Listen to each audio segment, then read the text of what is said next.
राम राम।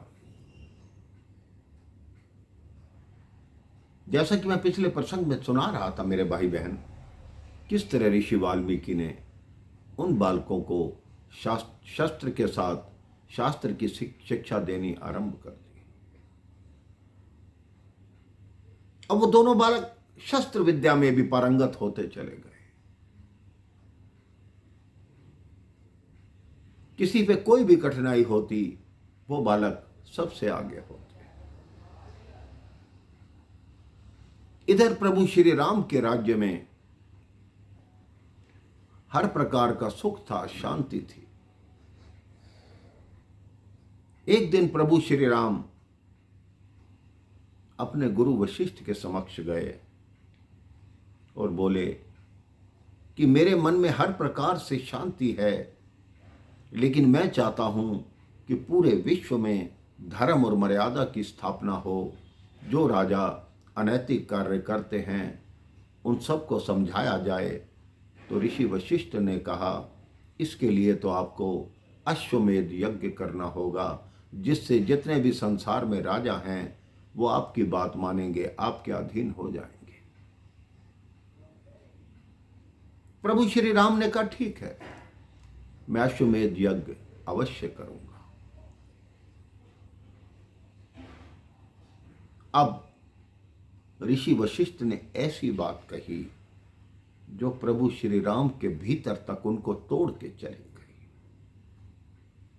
ऋषि वशिष्ठ ने कहा कि हे राम, अश्वमेध यज्ञ अकेले नहीं किया जाता, अपितु दंपत्ति के साथ किया जाता है।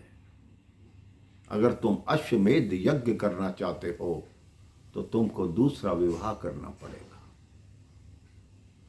प्रभु श्री राम कहते हैं, चाहे मैं अश्वमेध यज्ञ करूं या ना करूं, लेकिन मैं दूसरा विवाह कभी नहीं करूंगा।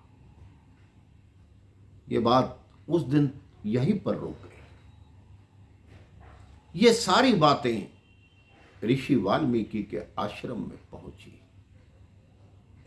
ऋषि वाल्मीकि ने मां जानकी को बताया कि श्री राम अश्वमेध यज्ञ कर रहे हैं। तो मां जानकी बोली कि अश्वमेध यज्ञ तो अकेले नहीं किया जा सकता, उसमें तो धर्म पत्नी का साथ बैठना आवश्यक है। अगर प्रभु श्री राम अश्वमेध यज्ञ कर रहे हैं तो क्या उन्हें दूसरा विवाह करना पड़ेगा? इधर अगले दिन प्रातः प्रभु श्री राम फिर ऋषि वशिष्ठ के पास गए कि हे गुरुदेव, मैं दूसरे विवाह का अनुचित कार्य नहीं कर सकता। अगर शास्त्र के हिसाब से कोई और उपाय हो तो वो मुझे बताएं। तो ऋषि वशिष्ठ ने कहा, एक उपाय है, तुम सीता की स्वर्ण की एक मूर्ति बनवाओ जो उस अश्वमेध यज्ञ में तुम्हारे साथ विराजमान होगी और सारे कार्य उसके भी अपने भी तुम पूर्ण करोगे। श्री राम ने कहा, मुझे ये स्वीकार है। उन्होंने अपने जितने भी मूर्ति बनाने वाले थे, मूर्तिकार थे, उन्हें कहा एक स्वर्ण की सीता जी की मूर्ति बनाई जाए। सीता जी की स्वर्ण की मूर्ति बनी। यही बात ऋषि वाल्मीकि के आश्रम में पहुंची। तब मां जानकी को पता लगा कि प्रभु दूसरा विवाह नहीं कर रहे, अपितु मेरी ही स्वर्ण की मूर्ति के साथ बैठकर पूजा करेंगे।